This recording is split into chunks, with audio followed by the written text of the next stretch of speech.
Thoughts After Dark. I am your host, Jamarl Thomas, as the signage says below. I hope everyone is having a decent day, or decent night, I should say. I mean, it is 1:21 in the morning here, and I'm going to have to be up early in the morning to drive to DC, so this video will be very fast. So Ocasio-Cortez. This channel, I'll say for the entirety of the time I've done this channel, has stuck by a premise. And I think I did a video maybe last week, that kind of went more into it, but just on a basic level. And I think the totality of all of my videos, for the most part, makes this premise, and stands by this premise. Within the context of a capitalistic society, there is no such thing as a billionaire or a millionaire without people either working at that store or buying that product. There is also no such thing as a millionaire or billionaire if they aren't using the infrastructure, if they aren't using the police, the fire department, if the air isn't clean, if the roads aren't intact. There is no you without me, is the point I'm trying to get at. That is somewhat of a flat fact. There is no billionaire, there is no millionaire without people to purchase the products or without people to work at the stores. That is an important point that people need to internalize. Because if that's true, meaning if we're intrinsically linked in this way, then why, under Obama, did 95% of the wealth go to the top 1%? You have a magnificent share of the wealth of an entirety of a nation going to a small body of human beings, even though the first premise that I laid out is absolutely true. There is no millionaire and billionaire without people purchasing the products or working at that store.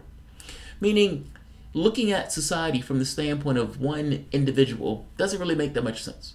Society has to be looked at within the context of the totality of the society and the goals of the society. And I put to you that the goal of the society is not necessarily to create millionaires and billionaires, even though our system has been hijacked and been used in this way.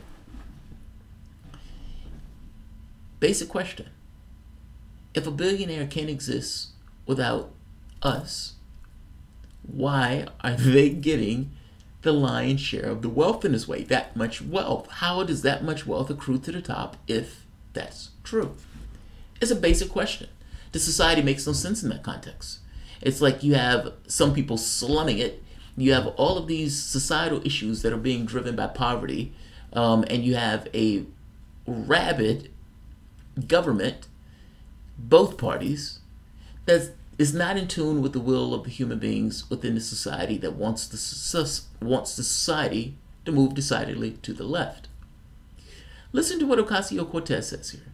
Because, God, I swear to God that she has been watching my show, because it's almost verbatim.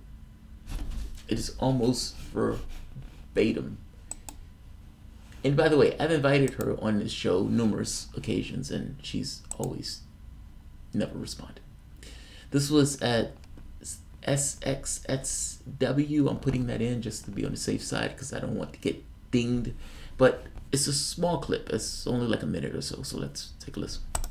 There are these kind of systemic critiques of capitalism. Do you feel similarly that our system of government is irredeemable? I mean, you've said in the past, you don't think it's ethical to have a country with billionaires where there were so many people who are, struggling to get their basic healthcare needs met. At what point does that translate into a broader systemic critique of the country and a critique of what kind of leaders we should be electing going forward? I don't think that our government is irredeemable. If I did, I wouldn't have run for office. But capitalism in particular, right? Because it could be different. So I think the tough part about this, about is capitalism redeemable, etc., is that it's hard to have these conversations, I think, as a society, because we all have different ideas of what, just in the public imagination, there are different ideas of what does capitalism mean, what does socialism mean, etc. But for me, when I think about what those definitions are, capitalism isn't to me, is it's an ideology of capital. It puts capital, the most important thing is the concentration of capital, and it means that we seek and prioritize profit and the accumulation of money above all else, and we seek it at any human and environmental cost. That is what that means. And to me, that ideology is not sustainable and cannot be. By definition, that ideology is not sustainable. I've always made this argument of real things versus unreal things, and I try to make the point that human beings are real things. We are a ball hurling through the cosmos. Planet is real, the rocks are real, the other human beings are real, the doorknob and all this other stuff is real. The cash, not so much.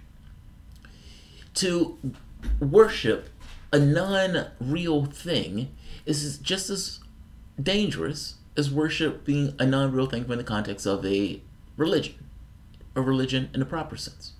But capitalism is a religion to some degree, somewhat of a death cult. I mean, understand, you're prioritizing this thing that is not real. The rest of the society accrues around it and just says, okay, this is good enough. This is all we know.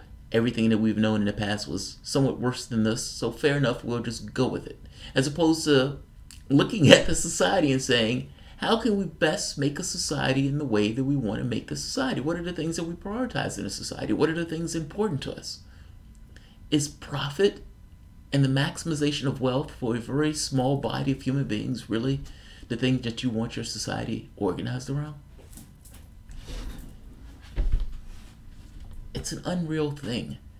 And that unreal thing is being prioritized above actual real things. So you have human beings without health care, human beings giving up insulin medication, human beings not getting treatments that they may otherwise need, human beings not going to the doctors because they don't want to get the bill that's associated with going to the doctors. Or saddled with debt, let's say school loans, that you can't discharge and will be with you for the rest of your life. And we're doing this to our own citizenry in order to maintain and allow people cash, profits. This unreal thing that sits in their bank account that's transmuted into some kind of physical labor or some kind of service at the command under this particular reality space. We allow that to accrue in people's accounts. That's not an act of God. That's an act of our laws. It's what we allow. Billionaires only exist because we allow billionaires to exist, so the legal framework allows them to exist. A different framework could exist even within a capitalistic system that attends to the needs of the population. I would say if there is even one person hungry, one person without food on the table, one person sleeping on the street, there should be no millionaires or billionaires. Let's let her finish, because I like where she's going with this. But right off the bat, I've said this in many of my videos, and she's right. Be redeemed. But when we talk about ideas, for example, like democratic socialism, it means putting democracy and society first instead of capital first. It doesn't mean that you put other things last. It doesn't mean that the actual concept of capital as a society should be abolished or anything like that. But it's a question of our priorities. And right now, I think what we are reckoning with are the consequences of putting profit above everything else in society. Because what it means is people getting paid less than what it takes to live. What it means is people that need insulin die because they can't afford it, even though us as a society can afford it, and also because insulin was originally made free, because the idea of having to pay to live seemed crazy, even to the people who discovered it. And so for me, it's a question of priorities. And right now, I don't think our priorities are sustainable.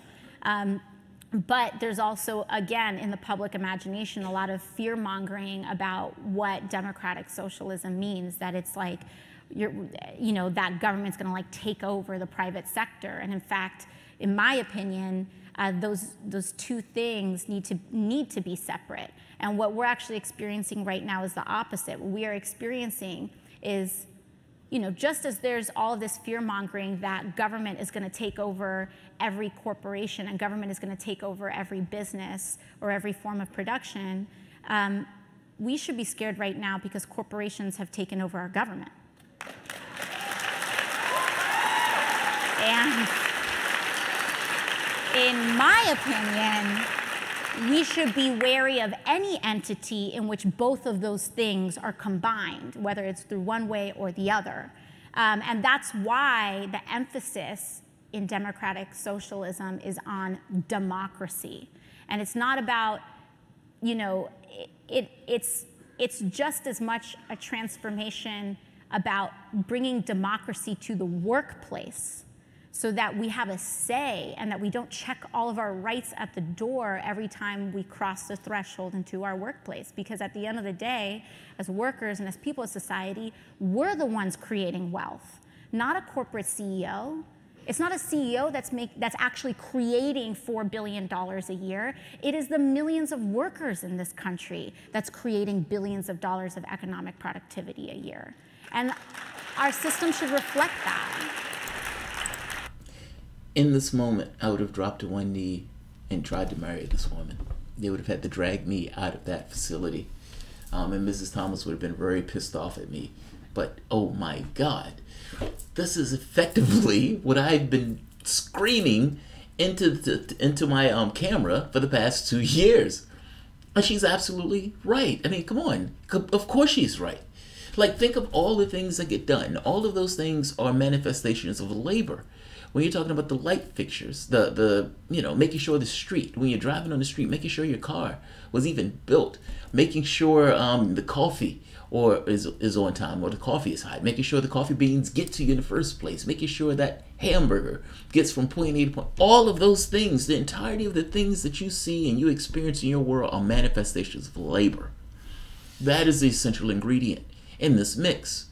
And even if you're looking at this through the capitalistic mode, none of them exists without labor. None of it. None of it exists without labor. She's absolutely right.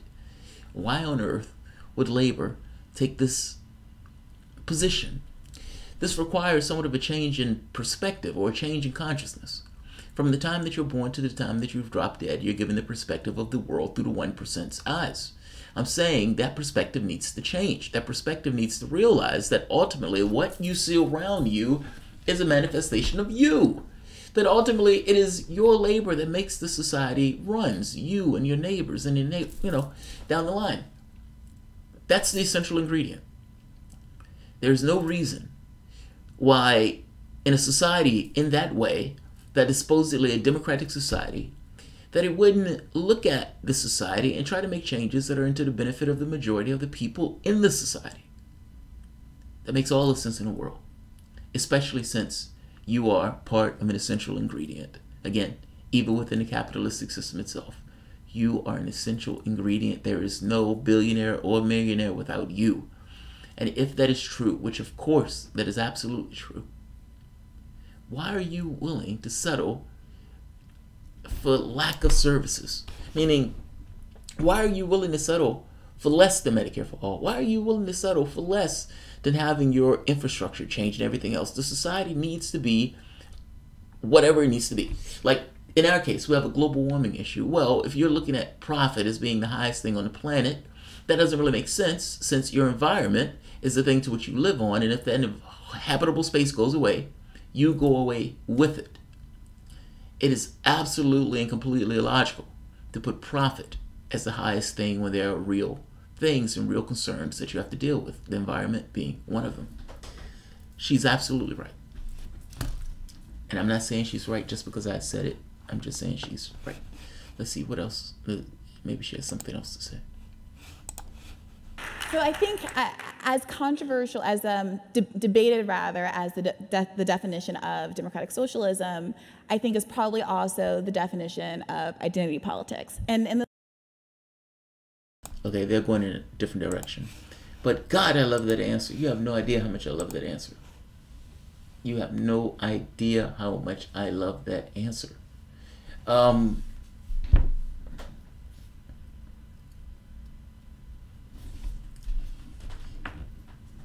the social contract needs to be rewritten, or let's say renegotiated. And it needs to be renegotiated with people who realize that they're an essential component to the way the society functions. And that there is no reason why this society should be in the dire straits it is with the wealth that is a part of the society. I mean, for fuck's sake. We're $23 trillion in debt. You don't have national health care. You don't have high-speed rail going from point A to point B. You don't have clean water in many places throughout the United States. Your infrastructure is crumbling, in many cases getting a failing grade. What am I missing? And with conditions like this, with societal need being what societal need is, why on earth would you allow the small body of human beings to suck up and expropriate that much of the wealth? I'm just saying we need a new change in the way that we look at these things. And society needs to be run to the point of the 99%. And I'm saying this from the perspective of the 99% because I'm a part of the 99%. I hope it makes sense. It makes all the sense in the world to look at it from a particular perspective. So,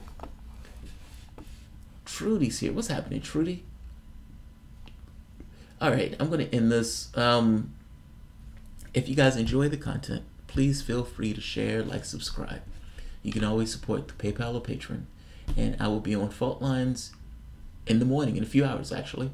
So, I'm going to get some rest. I'll see you guys tomorrow. Thanks, all.